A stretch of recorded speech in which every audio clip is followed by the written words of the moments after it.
اور ایک سوال استاذہ جو کل کے ڈسکشن میں بہت دفعہ آیا، اور کیونکہ ماشاءاللہ سوال پوچھنے والے اتنے زیادہ تھے کہ نہیں ہم اس کو انٹرٹین کر سکے، بار بار ایک ہی بات، تو مجھے ایسا لگا کہ کل کا وہ جو سوال مس ہو گیا اور ہم نہیں پوچھ سکے تو ہم اس اپرچونٹی کو یہاں پر لے لیں.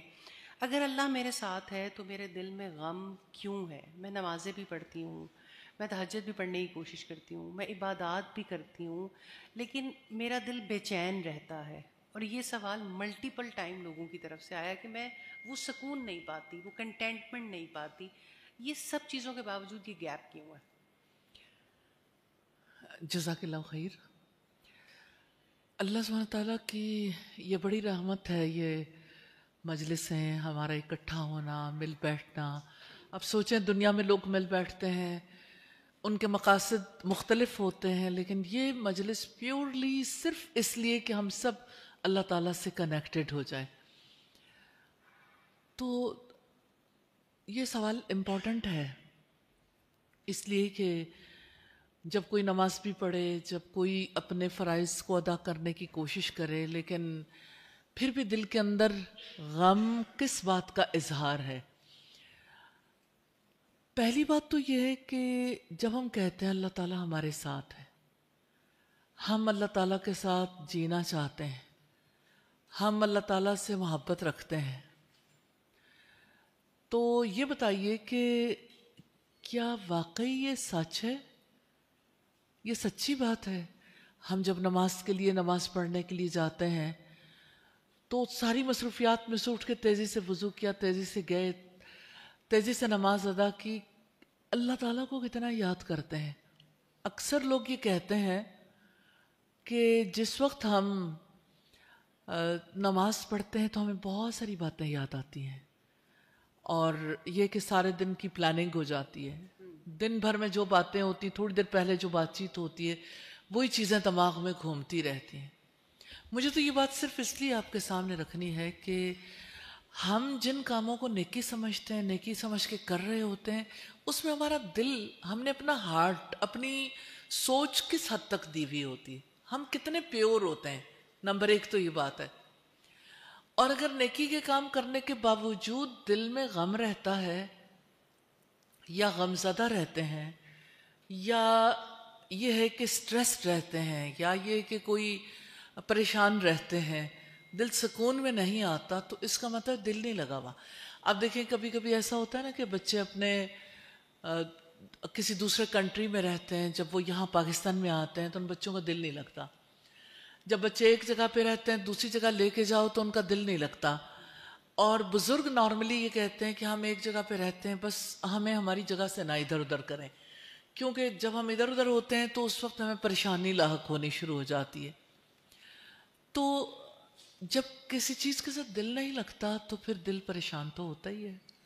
تو یہ دل نہ لگنے کی علامت ہے، دل نہ لگنے کی علامت ہے کہ انسان عبادات بھی کرتا ہے، اللہ سبحانہ تعالیٰ کے احکامات کی پابندی بھی کرتا ہے، پھر بھی دل میں غم رہتا ہے.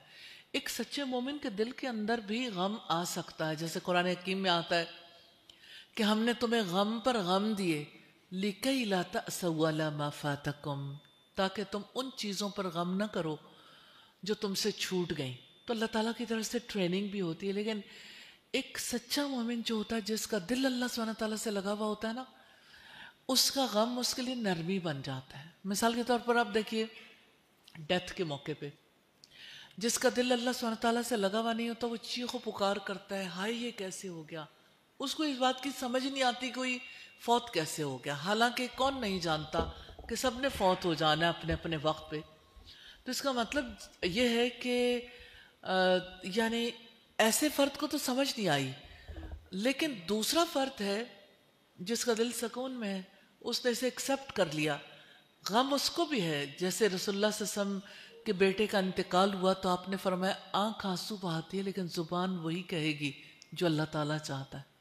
تو یہ دل کی نرمی کی علامت ہے، اور یہ کہ فوکسڈ ہونے کی علامت ہے. استاذ اس کا تو مطلب ہے کہ پھر انسان کو اس معاملے میں ایجوکیٹ ہونا ضروری ہے، علم ہونا ضروری ہے. کیونکہ میں نے دیکھا ہے کہ لوگ بہت بہت پریکٹس کر لیتے ہیں، لیکن کبھی کسی بھی نئی سچویشن میں جاتے ہیں وہاں اکھڑ جاتے ہیں. جی بالکل ایسا ہوتا ہے. مطلب ایک خاص سینیریو میں تو وہ بہت سائیکولوجیکلی دیکھیں تو یہ ایڈجسٹمنٹ پرابلم ہے نا, کہ انسان ایک ماحول میں ایک طرح کے لوگوں میں رہتے ہوئے ایڈجسٹ فیل کرتا ہے, لیکن جب وہ اپنے ماحول کو تبدیل کر کے دوسری جگہ جاتا ہے تو سم ٹائمز اسے اچھا نہیں لگ رہا ہوتا سب کچھ. تو آپ دیکھیں جس کا دل دنیا میں لگتا ہے جب اللہ تعالیٰ کے پاس جاتا ہے اجنبی اجنبی لگتا ہے. وہ تھوڑی دیر کے لیے جا کے چاہتا ہے بس جلدی سے نماز پڑھ کے فارغ ہو جاؤ, کہ جہاں دل لگتا ہے نا وہاں پہ انسان پہنچنا چاہتا ہے. تو اسی وجہ سے انسان کو جو زندگی میں دیکھیں مشکلات تو کسی کی زندگی میں بھی آتی ہیں, صدمے غم کسی کو بھی آ سکتے ہیں, لیکن اصل چیز اصل امتحان کیا ہے کہ انسان اس صدمے کے موقع پر کیا کرتا ہے. تو یہ لرننگ ہے, تو انسان کو سیکھنا پڑتا ہے. سیکھے بغیر یہ ممکن نہیں ہے. آپ میں سے کسی بھی سوال ہو میں دوبارہ بتانا چاہتی ہوں, انشاءاللہ وہ یہاں پر آ سکتے ہیں, سوال پوچھ سکتے ہیں, تاکہ جب ہم تھوڑا سا لیٹ کوشچنس لینا شروع کرتے ہیں تو اینڈ تک کافی ساری چیزیں رہ جاتی ہیں. آمنہ جی آ جائیں. آمنہ جی بھاگم بھاگ پہنچتی ہیں. میں ہر دفعہ جب وہ سیڑھیاں اتر رہی ہوتی ہیں اپنی جاب سے اور اس دن کو تھوڑا سکپ بھی کرتی ہیں, تو اللہ تعالیٰ جزائے خیر دے کہ آپ مستقل مزاجی کے ساتھ پہلے سیشن سے آ رہی ہیں ماشاءاللہ. وعلیکم السلام.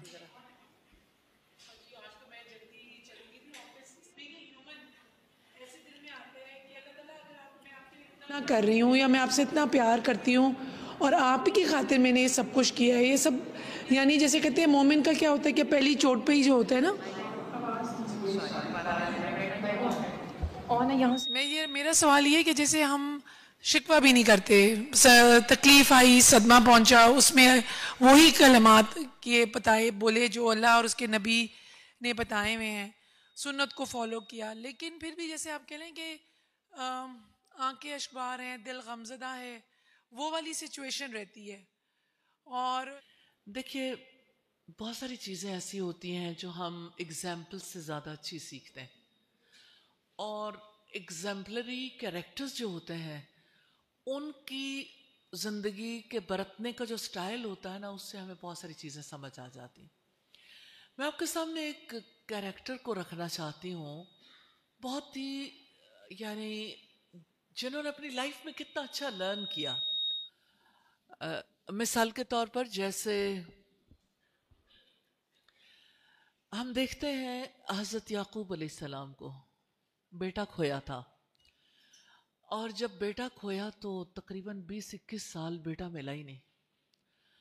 اب اس عرصے کے دوران ان کی عدلتی بدلتی کیفیات ہیں, اللہ تعالیٰ سے کوئی شکوہ نہیں, لیکن جب بھی یعنی کوئی موقع ہمیں قرآن مجید پر نظر آتا ہے تو وہ یہ, جاؤ اپنے بھائی یوسف کو تلاش کرو. اور بچے کہتے ہیں کہ دیکھو آپ تو سٹھیا گئے ہیں, یعنی آپ یعنی ایج زیادہ ہو گئی ہے جس کی وجہ سے آپ بار بار ایسی بات دہراتے ہیں, جب وہ دنیا میں ہے ہی نہیں تو آپ اس کے بارے میں کیوں سوچتے ہیں. لیکن یعقوب علیہ السلام کو ہم دیکھتے ہیں کہ غم سے آنکھیں سفید ہو گئیں, اللہ تعالیٰ سے شکوہ نہیں ہے, لیکن یہ بات کہ انسان کو وہ بات یاد ہی نہ آئے. ایسا ہو سکتا ہے کچھ لوگوں کے ساتھ ایسا ہوتا ہے, لیکن ضروری نہیں کہ ایسا ہو جائے. تو یعقوب علیہ السلام کی زندگی سے جو بات ہمیں سبق ملتا ہے نا وہ یہ ہے کہ انما اشکو بسی وحزنی الی اللہ, کہ میں اپنے غم کا شکوہ اللہ کے سوا کسی سے نہیں کرتا. تو غم کا شکوہ جو ہے نا اللہ تعالیٰ سے کرنا چاہیے, یعنی اپنا غم اسی کو بیان کرنا چاہیے. دوسری مثال خود رسول اللہ صلی اللہ علیہ وسلم کی ہے. آپ کو یاد ہے طائف میں رسول اللہ صلی اللہ علیہ وسلم کے ساتھ کیا بیتا. تو طائف میں جو کچھ آپ صلی اللہ علیہ وسلم نے برداشت کیا, لڑکے آپ کے پیچھے لگا دی گئے, انہوں نے پتھر مارے, خون جوتوں میں جم گیا, اور آپ کو انسلٹ کتنی بڑی تھی, لیکن اس کے باوجود آپ صلی اللہ علیہ وسلم نے جو بات کہی کہ یا اللہ میں لوگوں کے اندر اپنی بے توقیری اور اپنی کمزوری کی بات آپ سے کرتا ہوں کہ آپ کے آگے رکھتا. تو اللہ سبحانہ تعالیٰ کے آگے تو رکھنا چاہیے, اور کس کے آگے رکھنا ہے, لیکن یہ ہے کہ اس میں ادب ضرور ملحوظ خاطر ہے, جیسا ادب ہمیں محمد صلی اللہ علیہ وسلم میں نظر آتا ہے, جیسا ہمیں یعقوب علیہ السلام میں نظر آتا ہے. اور میں ایک اور مثال دینا چاہوں گی سیدہ ام سلیم کی, کیونکہ ذہنوں میں آتا ہے کہ وہ تو اللہ کے پیغمبر تھے, وہ تو بہت یعنی اعلیٰ درجے کی ہستیاں تھیں، ہم زندگی میں شاید وہ درجہ اچیو نہ کر سکیں. ام سلیم رضی اللہ تعالیٰ عنہ کے کا بیٹا بیمار ہو گیا. جب بیمار ہوا شوہر قریب تھے، پھر شوہر تجارتی سفر کے لیے چلے گئے. شوہر واپس آئے تو انہوں نے پوچھا کہ بیٹے کی طبیعت کیسی ہے. اتفاق کی بات یہ کہ ادھر سے شوہر آ رہے تھے اور ادھر سے بیٹے کی آخری سانسیں تھیں. لیکن ام سلیم نے اپنا بیٹا اٹھا کے دوسرے روم میں رکھ دیا، اور جب شوہر نے پوچھا کہ بیٹا کیسا ہے تو کہنے لگی کہ اب بہتر ہے، اب اس کی یعنی حالت اچھی ہے. کھانا کھایا، پھر انہوں نے اپنے شوہر کو جو ہے وہ شوہر نے چاہا کہ وقت گزارا. پھر کہنے لگی کہ ابو طلحہ آپ کے پاس اگر کوئی امانت رکھوائے تو آپ کیا کرو گے؟ تو انہوں نے کہا کیا کرنا ہے، امانت واپس کر دوں گا. تو انہوں نے کہا کہ ٹھیک ہے پھر اپنے بیٹے پہ صبر کر جاؤ. اب یہ صبر کی چٹان ہے. ابو طلحہ تو تڑپ اٹھے، کہنے لگے تم عورت ہو یا تم چٹان ہو؟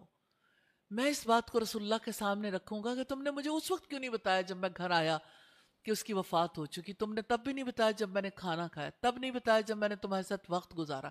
اب تم کہتی ہو اس پہ میں صبر کر جاؤں.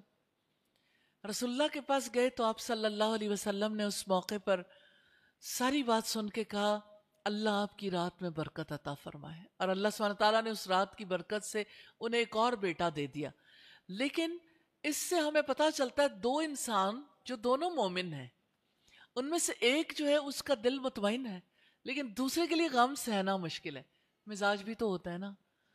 تو یہ ہے کہ جتنا بھی کوئی ایفرٹ کر لے لیکن مزاج کا تعلق تو باقی رہتا. دونوں کا صبر ٹھیک تھا لیکن اعلیٰ درجے کا صبر ام سلیم کا تھا.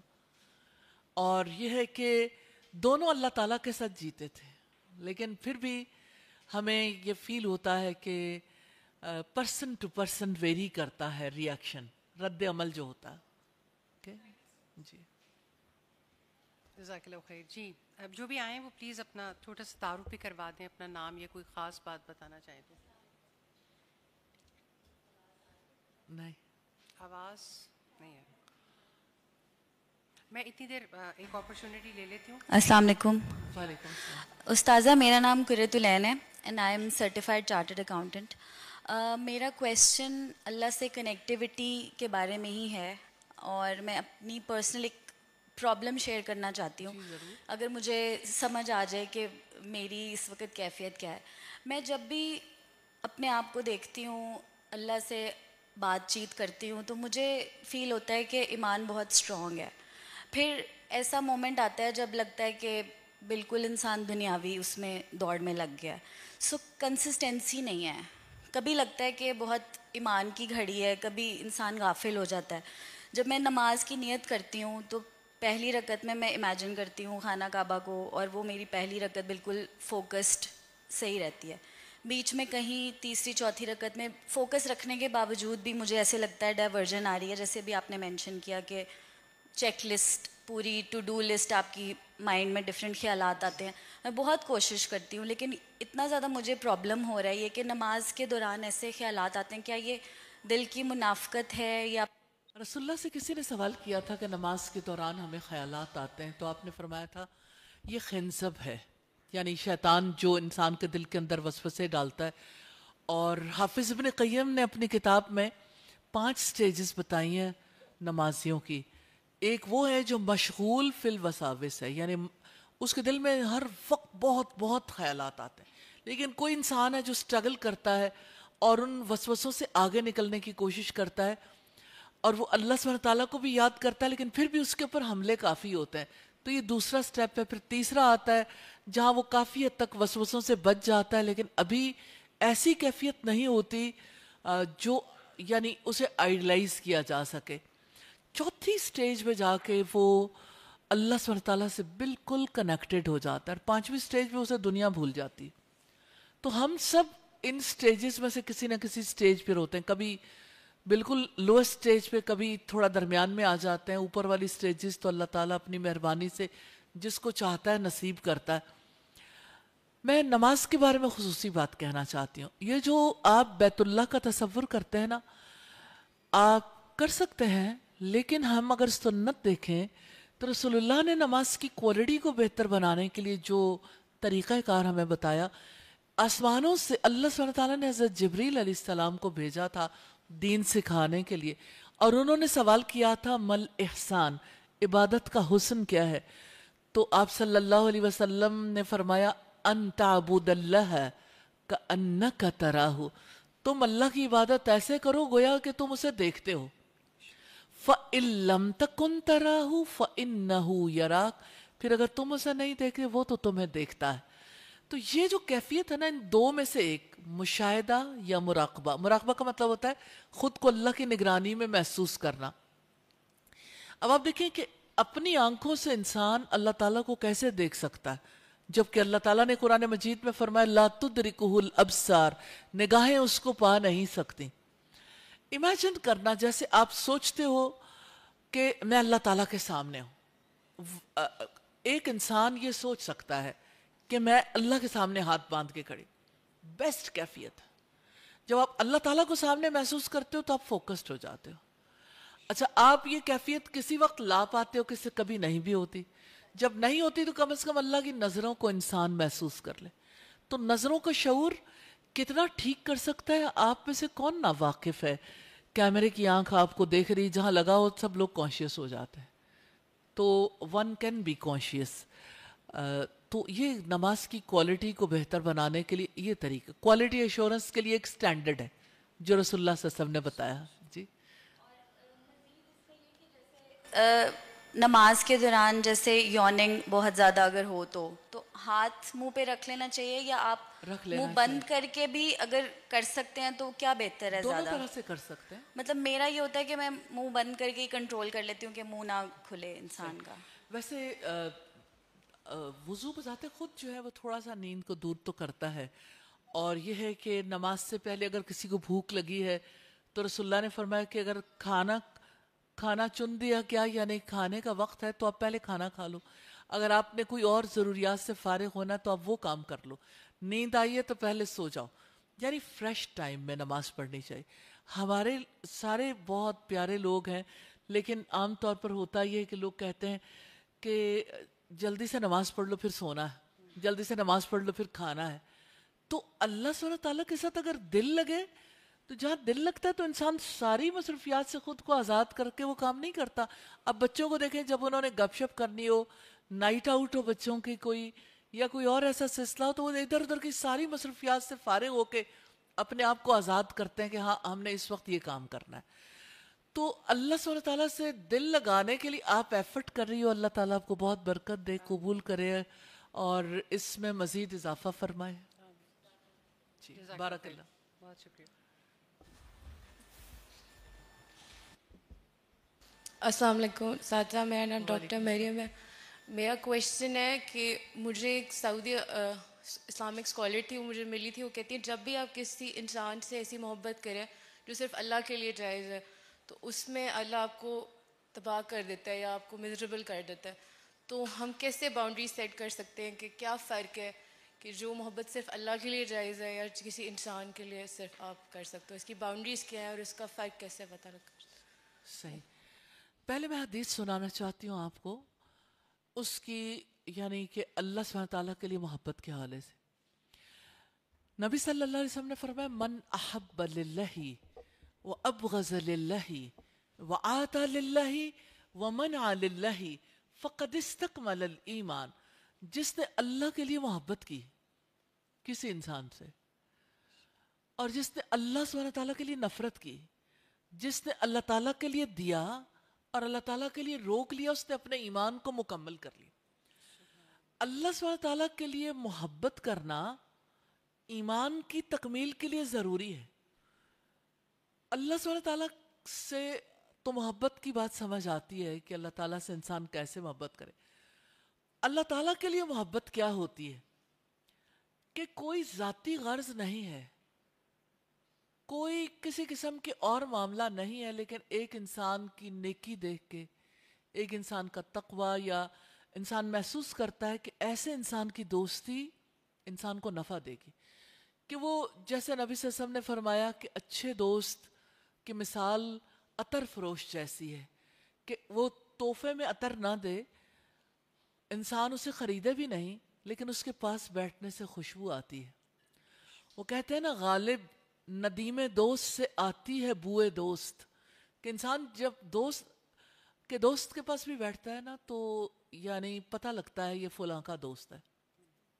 دونوں کے درمیان جو کامن ویلیو ہے وہ اللہ تعالیٰ کی محبت ہے.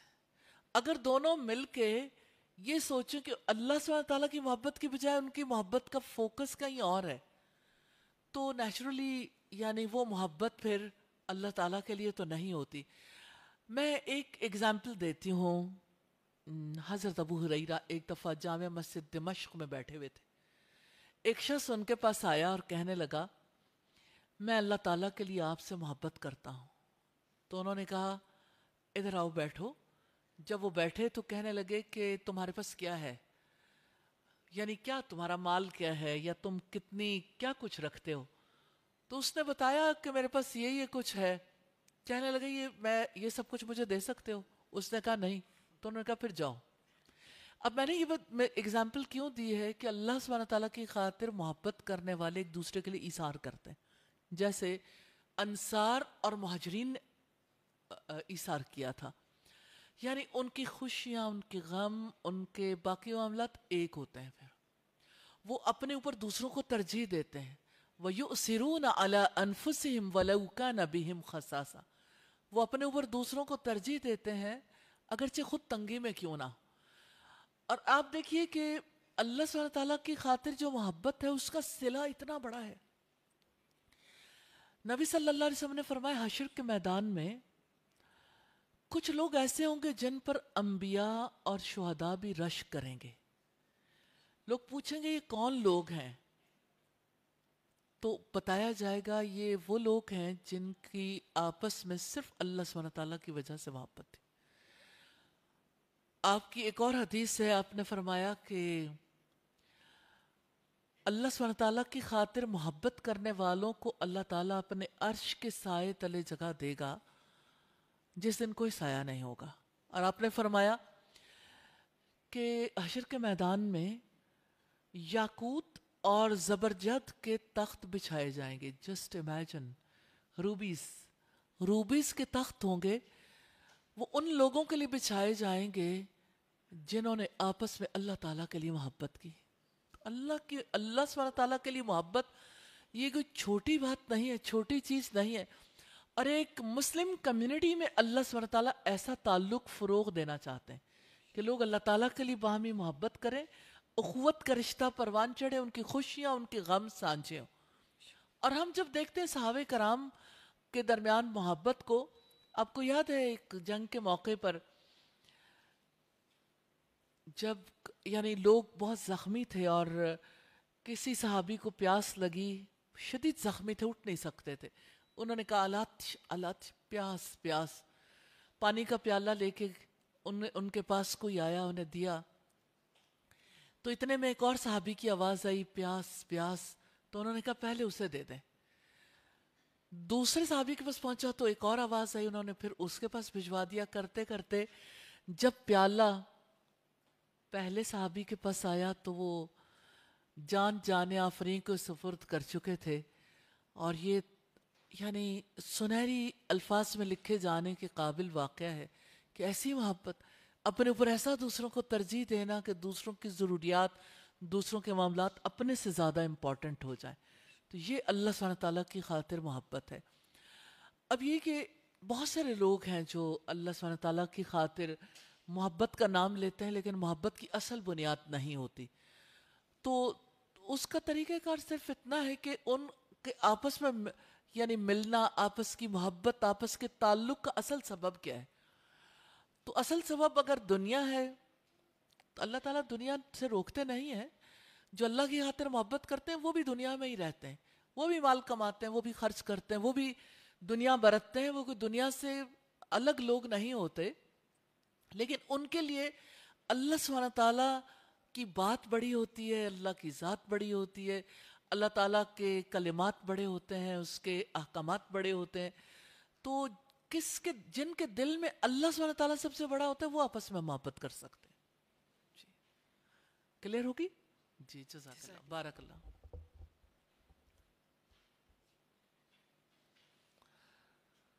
وعلیکم استاذہ. وعلیکم السلام. میرا نام مہنور ہے اور میں نے جنڈر اسٹڈیز میں بی ایس آنرس کیا ہوا ہے. مجھے سمجھ نہیں آئی. میرا نام مہنور ہے اور میں نے جنڈر اسٹڈیز میں بی ایس آنرس کیا ہوا ہے. جی جی. استاذہ میرا آپ سے کوشچن یہ ہے کہ جہاں اللہ تعالیٰ ان جگہوں پہ جانے سے منع کرتا ہے جہاں پر اس کی نافرمانی ہوتی ہے, لیکن دوسری جگہ اللہ تعالیٰ رشتہ داروں کے حقوق بھی بہت بتاتے ہیں. اب اگر وہی رشتہ دار ہمیں ایسی جگہوں پہ بلائیں, ایسی گیدرنگس میں بلائیں, اسپیشلی ایسی ویڈنگس میں بلائیں جہاں پہ فری مکسنگ ہے, جہاں پہ میوزکس ہے, اب ہم مطلب ان کو کس طرح بتائیں ہمیں وہاں پہ جانا چاہیے یا نہیں جانا چاہیے, اور وہاں جا کے اللہ تعالیٰ سے ہمیں کیسے پتہ چلے گا, یعنی اللہ تعالیٰ سے ہماری کنیکٹیوٹی کیسے مطلب ہو گئی ہو؟ یہ ایک کافی سویر قسم کا مسئلہ ہے جو ہماری سوسائٹی میں ڈبل سٹینڈرڈز کی وجہ سے پیش آتا رہتا ہے.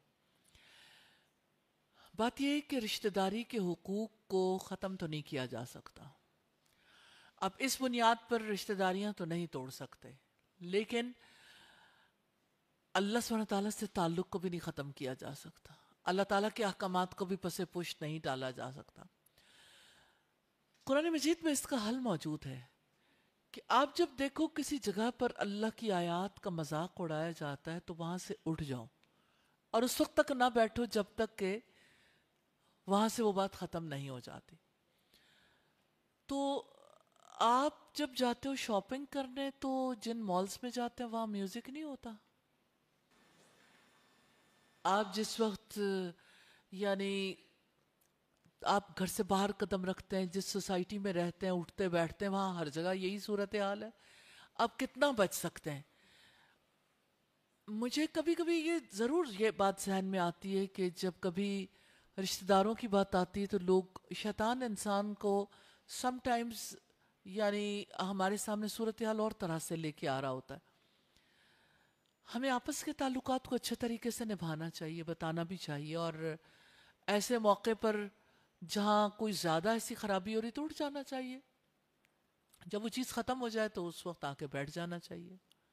تازہ میں مطلب ہمارا پرسنل اب جو بلایا جا رہا ہے انویٹیشن پہ وہ آؤٹ آف اسٹیشن ہے, مطلب آؤٹ آف سٹی. اب وہاں پر یہ نہیں ہے کہ ہم اٹھ کے اپنے گھر آ سکیں. تو نہیں, گھر نہیں جائیں گے, لیکن دیکھیے آپ کسی مارکی میں, کسی ہال میں ہیں, آپ وہاں سے اٹھے ہیں کچھ کام کے لیے, ادھر ادھر ہو جائیں. آپ اس مجلس میں شریک نہ ہو, تھوڑی دیر کے لیے ادھر ادھر ہو سکتے ہیں کہ آپ نہیں بیٹھنا چاہ رہے, کہ لوگ بور ہو جاتے ہیں تو اٹھ کے. تو نارملی سٹنگز میں بھی ایسا ہوتا ہے نا, جب آپ بیٹھے ہوتے ہیں تو ضروری نہیں ہوتا کہ آپ ہر چیز میں ضرور پارٹیسپیٹ کریں.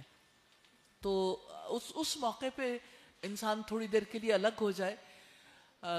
ویسے یہ ہے کہ بہت زیادہ کچھ ایسے معاملات ہوں تو پھر اپنا احتجاج بھی ریکارڈ کرنا چاہیے, کہنا چاہیے کہ یہ چیزیں اللہ تعالیٰ کی سنت کے خلاف ہے. لیکن نارملی آپ بہت زیادہ ایسی چیزوں میں پھر پارٹیسپیٹیو ہوتے ہیں اور دل سے بھی برا نہیں جان رہے ہوتے تو پھر آپ امیون بھی ہونا شروع ہو جاتے ہیں. جی امیون بھی ہوتے ہیں. دوسری طرف یہ کہ لوگوں کے لیے رشتہ داری امپورٹنٹ بھی کوئی نہیں رہ گئی.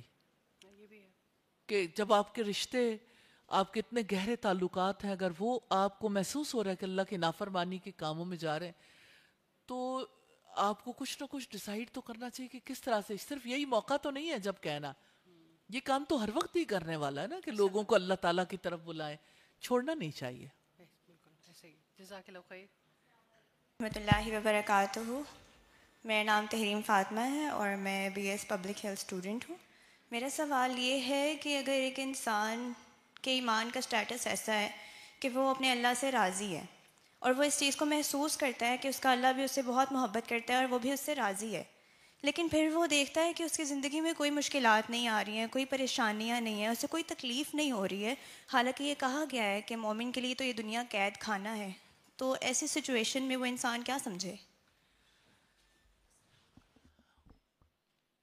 بات امپورٹنٹ ہے آپ کی کہ اللہ سبحانہ تعالیٰ کی طرف سے آزمائشیں تو انسان پر آتی ہیں, اور سب سے زیادہ آزمائشیں انبیاء پر آئیں. پھر اس کے بعد ان لوگوں پر جو اس کے بعد والے تھے، پھر اس کے بعد والے، یعنی ترتیب یہی رہی ہے. اب بات یہ کہ انسان کی زندگی میں اگر کوئی آزمائش نہیں ہے تو کبھی مانگنی نہیں چاہیے. دوسری بات یہ ہے کہ اگر کوئی ایسی مشکل یا ایسی نہیں ہے تو اللہ سبحانہ تعالیٰ کا شکر ادا کرنا چاہیے، اور زیادہ نیکی کے کام کرنے چاہیے، اور زیادہ اللہ سبحانہ تعالیٰ سے تعلق بہتر بنانے کی کوشش کرنی چاہیے. عافیت اور سلامتی جو ہر صبح اور ہر شام ہم طلب کرتے ہیں، جو اللہ کے رسول صلی اللہ علیہ وسلم نے طلب کرنی سکھائی، ان دعاؤں کے نتیجے میں اللہ تعالیٰ عافیت دیتے بھی ہیں. تو جن دنوں میں عافیت ہو، ضروری نہیں ہے کہ انسان یہ فیل کرے کہ ضرور اللہ تعالیٰ کی کوئی ناراضگی ہے. لیکن یہ کہ صحابہ کرام بھی ایسا سوچتے تھے کہ ایسا نہ ہو کہ ہمیں سب کچھ دنیا میں ہی مل جائے اور آخرت میں ہمارے لیے کچھ نہ رہ جائے، لیکن عافیت اور سلامتی ملنے پر اللہ کا شکر ادا کرنا چاہیے. جزاک اللہ خیر. جی نیکسٹ کوشچن. جی میرا نام مصباح ریاض ہے، میں سینئر ایگریکلچر آفیسر ہوں. میم آپ سے کویشچن یہ کرنا تھا کہ جس طرح سے بھی ڈسکس ہوا کہ اللہ تعالیٰ کی نگاہوں کا شعور ہونا چاہیے ہمیں نماز کے وقت، تو یہ اللہ تعالیٰ کی نگاہوں کا شعور پرماننٹلی کیسے رکھا جا سکتا ہے؟ جس طرح سے ہمارے گھر مہمان آتے ہیں تو ہم بڑے کمپوزڈ ہوتے ہیں، ان کے سامنے کوئی آڈ سچویشن بھی ہو تو ہم ان کے سامنے ریئیکٹ نہیں کرتے، لیکن ہمارے گھر والے جب ہوں اور ان کے سامنے کوئی بھی آڈ سچویشن فیل ہو تو ہم اس کو برداشت نہیں کر پاتے. تو اللہ تعالیٰ کی نگاہوں کا شعور اگر پرماننٹلی ہمیں ہو کہ ہمیں کوئی دیکھ رہا ہے، اور اسپیشلی اللہ تعالیٰ دیکھ رہے ہیں، تو ہم کوئی بھی برائی کرنے سے باز آ جائیں گے. سورہ الحزاب میں اللہ سبحانہ تعالیٰ فرماتا ہے یا ایھا الذین آمنوا اذکروا اللہ ذکرا کثیرا. اے لوگو جو ایمان لائے ہو، اللہ سبحانہ تعالیٰ کو کثرت سے یاد کرو. دیکھیں آپ کا موبائل ہے، آپ کی جو گیجٹس ہیں اس کی ایک میموری ہوتی ہے. جتنی میموری ہوتی ہے نا اس میں وہ اتنی ہی چیزیں، آپ اتنا ڈیٹا رکھ سکتے ہیں، اس سے زائد نہیں. اور میموری کی جتنی کیپیسٹی ہوتی ہے اس سے زائد آپ اسے یوز نہیں کر سکتے. اللہ سبحانہ تعالیٰ نے ہمارے اندر اتنی وسعت رکھی ہے، ہم اتنا زیادہ اللہ سبحانہ تعالیٰ کو یاد رکھ سکتے ہیں. میں اگزامپل مثال کے طور پر دیتی ہوں. ایک شخص نے رسول اللہ صلی اللہ علیہ وسلم سے افضل عمل کرنے کے بارے میں سوال کیا تو آپ نے فرمایا کہ آپ کی زبان ہمیشہ ذکر الہی سے تر رہے. اچھا آپ کبھی کبھی ذکر کرتے ہیں نا تو آپ کو لگتا ہے شاید دل میں تو ایسی بات نہیں ہے، صرف انگلیوں پہ پڑھ رہے ہیں یا تسبیح پہ پڑھ رہے ہیں. کبھی کبھی ذکر کرتے ہوئے آپ ذکر کرتے ہیں پھر بھول جاتے ہیں، اچانک اٹھنا پڑتا ہے نماز پڑھنے کے بعد بھی، یا آپ ذکر کر رہے ہیں تو کوئی اچانک آپ کو بیچ میں آ کے کچھ کہتا ہے، آپ بھول جاتے ہیں اور کتنی دیر تک یاد ہی نہیں آتا. ایسا ہوتا رہتا ہے. اللہ تعالیٰ ان باتوں کو بہت اچھے طریقے سے جانتے ہیں، کیونکہ اس نے فرمایا وَاذْكُرْ رَبَّكَ إِذَا نَسِيتَ، اپنے رب کو یاد کرو جب آپ بھول جاؤ. دیکھیں جس کو آپ نے اپنی یادوں میں بسایا نا، اس کی نظروں کا شعور رکھنا بہت آسان ہے. تو اس کو اپنی یادوں میں بسائیں، نمبر 1. نمبر 2، اس کے ساتھ باتیں کریں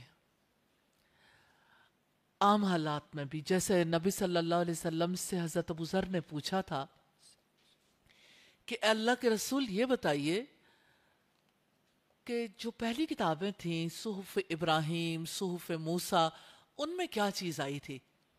تو نبی صلی اللہ علیہ وسلم نے بہت لمبی حدیث کا ایک ٹکڑا بتایا کہ عقلمند آدمی کے لیے لازم ہے اپنے وقت کو 4 حصوں میں تقسیم کر لے. ایک حصہ اپنے رب کی یاد کے لیے، اس حدیث سے بھی یہی ہمیں پتہ چلتا ہے. ایک حصہ اللہ تعالیٰ کی کائنات میں غور و فکر کرنے کے لیے، اور بعض روایات میں یہ ملتا ہے کہ ایک حصہ اپنے رب سے سرگوشیاں کرنے کے لیے، اور ایک حصہ اپنے نفس کا محاسبہ کرنے کے لیے، اور ایک حصہ باقی ساری ضروریات پوری کرنے کے لیے. جسٹ امیجن ہم اپنے زندگی میں جو کچھ کرتے ہیں، ہمارا جو لائف سٹائل ہے، اس لائف سٹائل کو چینج ہونا ہے گریجولی، آہستہ آہستہ، یکدم نہیں ہوتا. لیکن یہ صرف باتیں نہیں ہیں، آپ کا ٹائم اکارڈنگلی مینیج ہونا چاہیے. ٹائم مینجمنٹ چینج کریں. ہماری زندگی میں زیادہ وقت ہوتا ہے زندگی کی ضروریات پوری کرنے کے لیے، اپنی خواہشات کے لیے. ہمارا وہ وقت اللہ سبحانہ تعالیٰ کے ساتھ اس کی یادوں کے لیے, اس سے باتیں کرنے کے لیے اور اپنا جائزہ لینے کے لیے نہیں ہوتا. اور اسی سے میں اگلی بات کرنا چاہوں گی کہ جو اپنے نفس کا محاسبہ کرتا ہے, یعنی اپنا حساب کتاب لیتا ہے اپنے کاموں کا, اس کی وجہ سے انسان کے اندر جو ہے وہ ریئلائزیشن ابھرتی ہے, میرا تعلق کیسا ہے, کنیکٹیویٹی کیسی ہے. میں ایک سادہ سی اگزامپل دیتی ہوں. ایک خاتون ہے, اس نے چولہے پر دودھ چڑھایا ہے اور وہ نماز پڑھنے لگ گئی. کیا نماز کے دوران اس کے دل میں خیال آئے گا دودھ نہ ابل جائے؟ ہوتا ہے. تو کرنٹ آپ جو کر رہے ہوتے ہیں نا, جس کو آپ اپنے دل میں رکھتے ہو, وہ بات آپ کے ذہن میں رہتی ہے اور آپ اس سے نکل نہیں پاتے ہو. تو آپ نماز سے پہلے جس وقت وضو کرتے ہو نا, وضو کرتے ہوئے نبی صلی اللہ علیہ وسلم نے فرمایا کہ جب بندہ اپنے ہاتھ دھوتا ہے تو اس کے ہاتھوں سے پانی کے قطرے زمین پر بعد میں گرتے ہیں, گناہ پہلے معاف ہو جاتے ہیں. اور جب انسان کلی کرتا ہے تو اس کی زبان کے گناہ, اور جس وقت انسان ناک میں پانی ڈالتا ہے, پھر چہرہ دھوتا ہے, پھر بازو دھوتا ہے, اور پھر مسح کرتا ہے, پاؤں دھوتا ہے, تو پوری طرح پاک ہو کے نکلتا ہے. کانشیسلی وضو کریں, نماز کانشیس ہو جائے. اچھی نماز جس میں اللہ سبحانہ تعالیٰ یاد رہے, اس کا بہت گہرا تعلق اچھے وضو سے. اور جس وقت آپ وضو کریں تو وضو کرنے سے پہلے اگر بسم اللہ پڑھیں, اور وضو کرنے کے بعد آپ گواہی دے دیں اشہد ان لا الہ الا اللہ. وہ جو حضرت عمر سے رسول اللہ نے کہا تھا نا, جنت کے 8 دروازے کھل جائیں گے جو اشہد ان لا الہ الا اللہ پڑھے گا.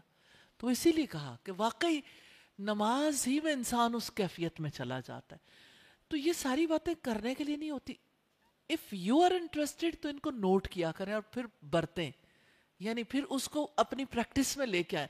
ریلی اگر آپ, وہ کہتے ہیں نا پنجابی میں, نیتا نال مراداں, کہ آپ نیت نہیں کرو گے تو آپ کو مراد بھی نہیں ملے گی.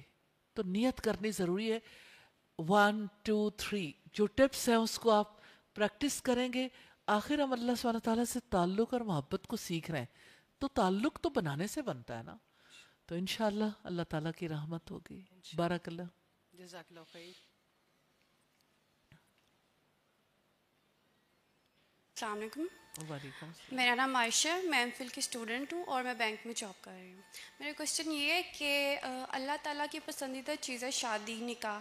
اگر کسی کی شادی ہو جاتی ہے اور کسی ریزن سے ڈیورس ہو جاتی ہے اس کی, تو ضروری ہے کہ وہ لڑکی دوبارہ شادی کرے؟ اگر وہ نہ کرنا چاہے تو کیا اللہ تعالیٰ ناراض ہوں گے؟ نبی صلی اللہ علیہ وسلم نے فرمایا النکاح من سنتی, نکاح میری سنت ہے. فمن رغب عن سنتی فلیس منی, جو میری سنت سے اعراض کرے وہ مجھ سے نہیں. اور آپ اللہ سبحانہ تعالیٰ نے فرمایا وَأَنْكِحُوا الْأَيَامَ مِنْكُمْ, کہ جو تم میں سے بغیر نکاح کے لوگ ہیں ان کا نکاح کر دو.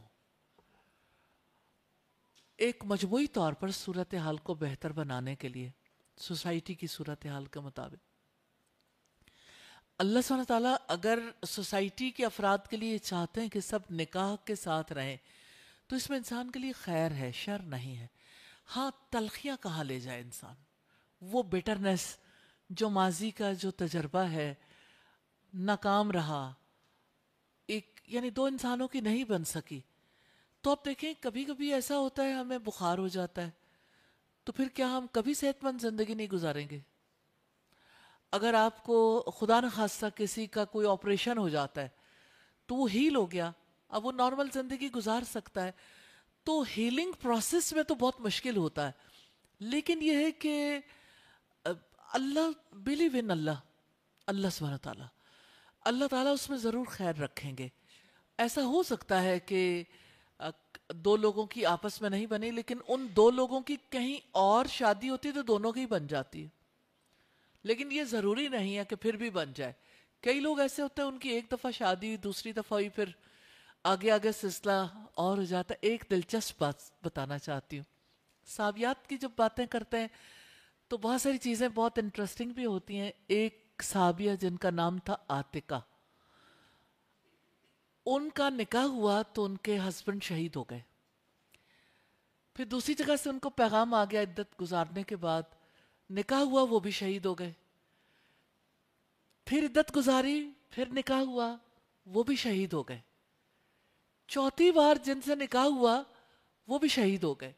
تو مدینہ میں یہ کہا جاتا تھا کہ جس کو شہادت کی طلب ہو وہ عاتقہ سے نکاح کر لے.